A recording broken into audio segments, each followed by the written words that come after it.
इस ज्ञान को जितना फैलाओगे आपको उतना ही पुण्य मिलेगा, ये सत्कर मान लेना।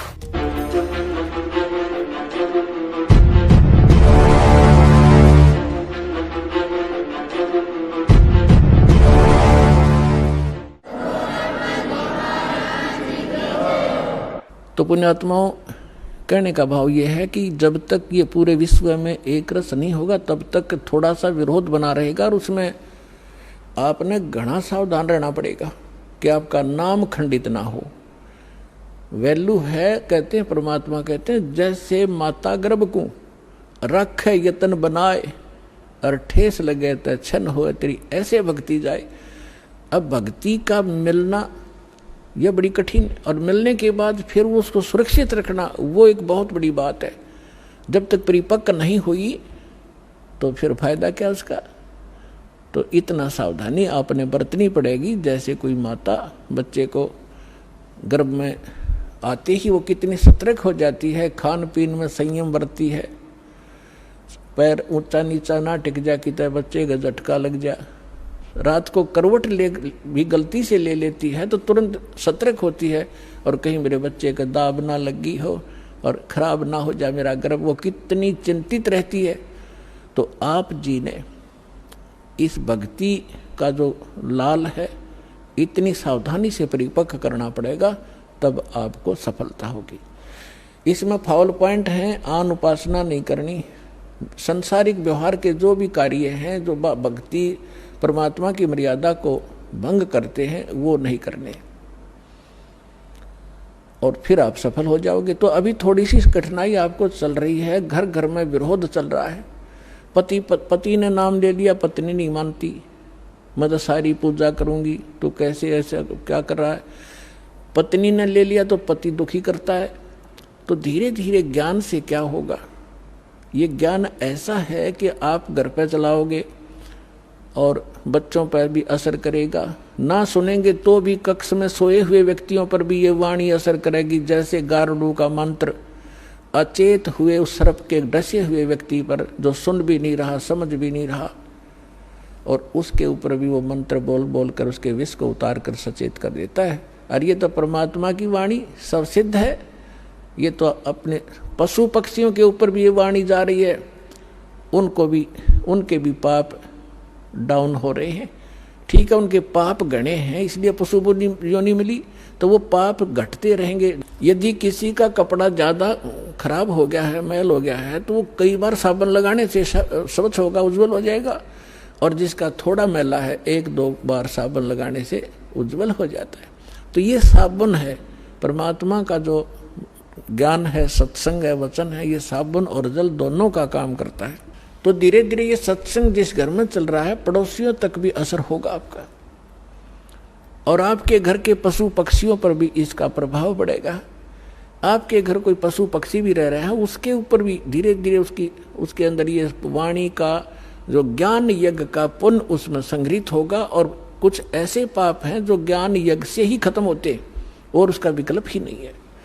जैसे कपड़े को पहले थोड़ा मैला है तो जल से धो दिया, साफ हो गया, ज़्यादा मैला है तो और भी मैल रहा तो साबुन लगाना पड़ा, और फिर भी कोई दाग दबा रह जाता है तो ड्राई क्लीन से साफ हो जाता है।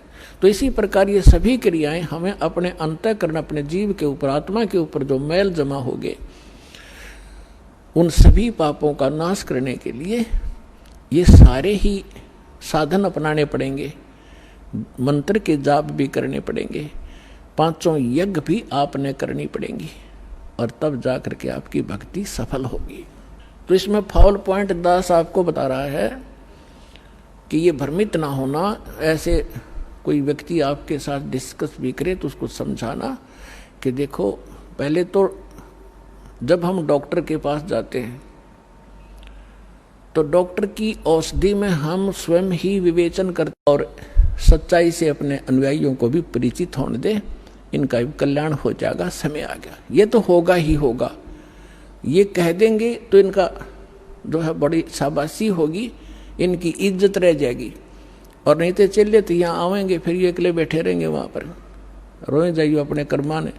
आज कौन ऐसा मूर्ख है जो अपने जीवन को नाश करेगा जब पता लग जाए। तो फिर दूसरी समस्या ये आती है कि गुरु नहीं बदलना चाहिए।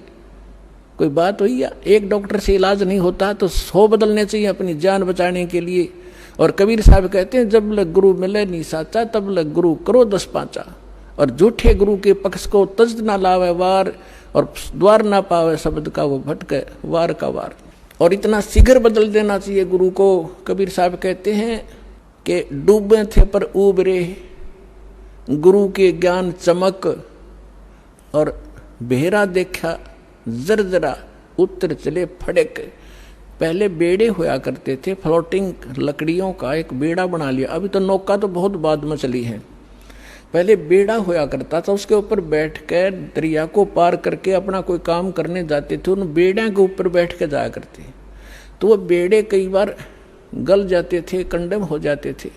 तो जब परमात्मा कहते हैं कि जिस साधना को आप कर रहे हो, जो गुरु की जिस गुरु के जहाज में आप बैठे हो, उसका जब आपको उसके सामने दूसरा जो बिल्कुल ओके बेड़ा आ गया, नौका समझ लो आप, बेड़ा तो नहीं समझ में होगा। अब एक नौका है जिसमें आप बैठे हो, उसके अंदर सुराख हो गया है और जल उसके अंदर घर कर रहा है, अंदर प्रवेश करना शुरू कर दिया है। और उसके बराबर में दूसरा कोई सही ओके नौका रख देता है, साथ में खड़ा कर लेता है और वो कहता है कि भाई तुम डूबोगे, इसमें आ जाओ। अब जिसने गुट्टी सूटी ला रखी होगी, नशा कर रहा होगा, तो ठीक है मौज हो रही है, वो तो डूबेंगे। और जिनको नशा नहीं है और उनको पता लग गया दोनों का डिफरेंस कि ये जल आ रहा है, तुम डूबोगे इसमें, तो वो जो जिनका नशा नहीं है वो तुरंत 1 सेकंड भी ना लावे, तुरंत कूद जाएंगे उसके अंदर। तो यहाँ परमात्मा कहते हैं डूबे थे पर उबरे गुरु के ज्ञान चमक और बेड़ा देखा जर्जरा, यानी टूटा फूटा डूबोण वाला, उत्तर चले फड़क। फड़क जैसे पशु कई बार आवाज सुनकर हॉर्न की फड़क को भाग जाता, काफी दूर बहुत स्पीड से भागता एकदम, तो कहते हैं ऐसे कूद गए दूसरे में।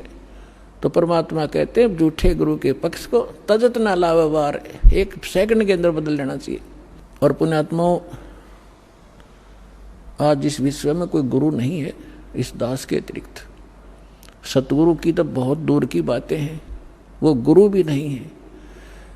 तो कबीर साहब कहते हैं गुरुआ गाम बिगाड़े संतो गुरुआ गाम बिगाड़े, गुरुआ गाम बिगाड़े संतो गुरुआ गाम बिगाड़े, ऐसे कर्म जीव कहला दिए ईब जड़े ना धाड़े। अब परमात्मा रह रह कर अपने उस ज्ञान के माध्यम से हमें बताना चाहते हैं कि गुरुआ गाम बिगाड़े संतो, इन गुरुआ गाम बिगाड़े, इन नकली गुरुओं ने जगह जगह गुरु बने बैठे, और ऐसे कर्म जीव कहला दिए बहुर झड़े ना झाड़े। अब कोई जो भी पूजा उन्हें चपका दी, उनका ये कर लो, श्राद्ध निकाल लो, फलाना कर लो। अब वो उनको छोड़ना नहीं चाहते, जबकि सारे शास्त्र विरुद्ध साधनाएं हैं। अब क्या बताते हैं, पाहन को परमेश्वर कहते, या निंदा बड़ी भारी, या को मोह को समझ पड़ी है पूजा दी अगारी। जो हड़का जल भर कहलाए चरणामृत ठहराए, हर जड़ के चरण धो के दिन ने फिर चेतन को फिर प्याए। अब क्या बता रहे हैं कि जैसे पहले हमने देखा हमारे गांव में एक शिव जी का मंदिर है, और कभी वहाँ चले जाते थे, कभी त्योहार होता था, शिव जी का मेला पड़ता था, तो क्या करते थे, उस जोड़ में तालाब में जिसमें भैंस भी माए मूतते हैं, उस सब नहाया करती, वह भी पेशाब करें, टट्टी करें, और उसमें से भर के लाते लोटा, और उसको फिर भगवान शिव जी के उस पर शिवलिंग पर डालते, और फिर आगे निकलता उसको लोटे में भर लेते। उसने चरणामृत बना कर सारा नबाटा करता पुजारी। परमात्मा कहते हैं कि जो हड़का जल भर के लाए तालाब से और चरणामृत ठहराए, और जड़ के चरण धो के प्याए, उस पत्थर की मूर्ति के चरण धो के प्याए, और जड़ के चरण धोकर दीने चेतन को फिर प्याए। चेतन को प्याओ जड़ की जो पत्थर के चरणों का चरणामृत। फिर कहते हैं कौवा मच्छा और मीन जल पिया, और बिष्टा की नामाई, गुरुआ के तो गारा लग गया, जुग जुग छूटे नहीं। भरम विभूषण शब्द हमारा, कोई गावे कोई रोवे, और पांडे को तो परख नहीं ये खिचड़ी मुंह में धोवे। कहते हमारा जो ज्ञान है ये सब भ्रम का निवारण करने वाला है, इसको सुनो। और पांडे जो यानी जो आपके गुरुजी आपको दीक्षा साधना बता रहे हैं, ये तो ऐसा है जैसे कीचड़ से कपड़ा धो रहे हो तुम, दूनी गारा लगेगी, वो साफ नहीं हो सकता जो साधना आप करें। भैरव भूत मसाणी पूजें और दुर्गा देवी ध्यावें, उत्ती के तो तब ही बाजें जो बकरे आण कटावें। भेड़ पूछ को पंडित पकड़ ये बादो नदी बिहंगा, गरीब दास वो भव जल डूबे नहीं साध सत्संगा। कि जिनको संतों का संग नहीं मिला, सत्संग नहीं मिला, वो भवजल के अंदर ही डूब जाते हैं। भेड़ पूछ को पंडित पकड़े, ये आपके गुरुजी कहते हैं आपको दरिया पार कराने के लिए ऐसा साधन दे रखा है, जैसे कोई ये कह दे कि भेड़ की पूछ पकड़ा दे और कहते इसको लेकर दरिया में बढ़ जा, ये पार कर देगी तुझे। तो वो साधन दरिया को पार करने का नहीं है, ये तो आपको अंडरस्टूड है। उसका कौन सा साधन है कि नौका हो ओके, लीक प्रूफ हो, वाटर प्रूफ हो, और उसने रखे और साथ में फिर चलाने वाला सही कार्य बिल्कुल परफेक्ट हो और उसमें बैठे फिर पार होगा। भेड़ पूछ के पकड़न से दरिया पार नहीं हो सकती। इसी प्रकार जो साधनाएं आज तक आप कर रहे थे वो ऐसी साधना थी, मोक्ष कराने के लिए जैसा आप उद्देश्य ले रहे थे ऐसी थी, जैसे भेड़ की पूछ पकड़कर दरिया पार करते, और वो भी भादो वाली दरिया। भादो के अंदर सबसे ज्यादा वर्षा हुआ करती थी और सभी दरियाएं ओवरफ्लो होकर किनारों को चाटती हुई चला करती हैं। और ऐसे भयंकर समय में और ये साधन दे रखा आपको। तो यहाँ कहते हैं भेड़ पूछ को पंडित पकड़े भादो नदी बिहंगा, और गरीब दास व भवजल डूबे जिन नहीं साध सत्संगा। जिनको संत सतगुरु नहीं मिले वो यहीं डूब जाएंगे। कबीर साहब कहते हैं कबीर इस संसार को समझाऊं के बार, और पूछ पकड़ के भेड़ की ये उतरा चाहे पार। अब थोड़ी सी इन नकली गुरुओं की हिंदी करता हूँ, उसके बाद आगे आज की कथा सुनाएंगे। अब परमात्मा क्या कहा करते, गरीबदास साहिब को भगवान मिले, सचखंड ले गए, फिर वापस छोड़ा। और परमात्मा ने पहले कहा था कि 12वां पंथ जब गरीबदास 12वें पंथ का जो संचालक होगा, प्रवर्तक, उसके माध्यम से मेरी वाणी पुनः प्रकट होगी, मेरा ज्ञान दूंगा। और बीच में जैसे 600 वर्ष पहले कबीर साहब जी ने धर्मदास जी को जो ज्ञान दिया था वो कबीर सागर में लिपिबद्ध हुआ। तो परमात्मा ने पता था कि बीच में काल के दूत इसमें कोई ना कोई गड़बड़ करेंगे। आप एक अनुराग सागर है, कबीर सागर का एक चैप्टर है। तो ये कबीर पंथी विशेषकर उस अनुराग सागर को ही घसीट रहे थे। और इस कबीर सागर के संशोधनकर्ता ने यो युगलानंद बिहारी जी ने एक टिप्पणी कर रखी है इसमें कबीर सागर में, उसको संशोधित करते हुए कि मेरे पास अनुराग सागर की 45 कापियां हैं, कुछ हस्तलिखित कुछ प्रिंटेड। इनमें बहुत सी ऐसी हैं जो एक दूसरे से मेल नहीं कर रही।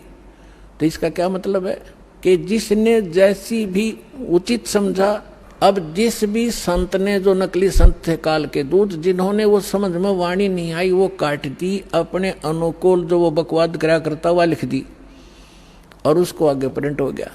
तो उसको कंप्लीट करने के लिए, सुचारू करने के लिए परमात्मा ने कहा था कि संवत 1774 होई ता दिन प्रेम प्रगटे जगलोई, और उसके माध्यम से मेरी पुनः वाणी प्रगट होगी। तो वो गरीबदास जी ने वह कसर, परमात्मा ने गरीबदास जी को सच ऊपर ले गए, फिर वापस छोड़ा, उसमें वो फीड कर दिया। जैसे एक मोबाइल से दूसरे मोबाइल में पूरी की पूरी फिल्म फीड फैक्स हो जाती है और उसमें भी रह जाती है। तो परमात्मा ने ऐसे वो ज्ञान गरीबदास जी में दिया। भाई जो गुरु वचन पे डट गे रकट गे फंद 84 के, कट गे फंद 84 के, रकट गे फंद 84 के। भाई जो गुरु वचन पे डट गे रकट गे फंद 84 के, वस्तु मिली ठोर की ठोर, मिटगी मन पापी की दौड़। और अधिक जानकारी वसंत रामपाल जी महाराज जी से निशुल्क नाम दीक्षा प्राप्त करने के लिए संपर्क करें।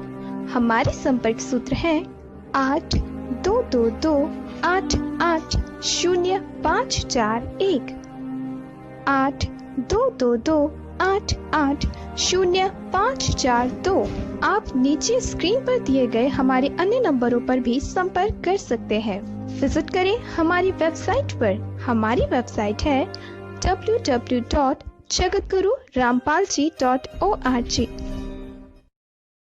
अगर आप ये वीडियो YouTube पर देख रहे हैं तो हमारे चैनल को सब्सक्राइब करें और बेल आइकन को दबाना ना भूलें। अगर आप Facebook पर ये वीडियो देख रहे हैं तो हमारे पेज को लाइक करें।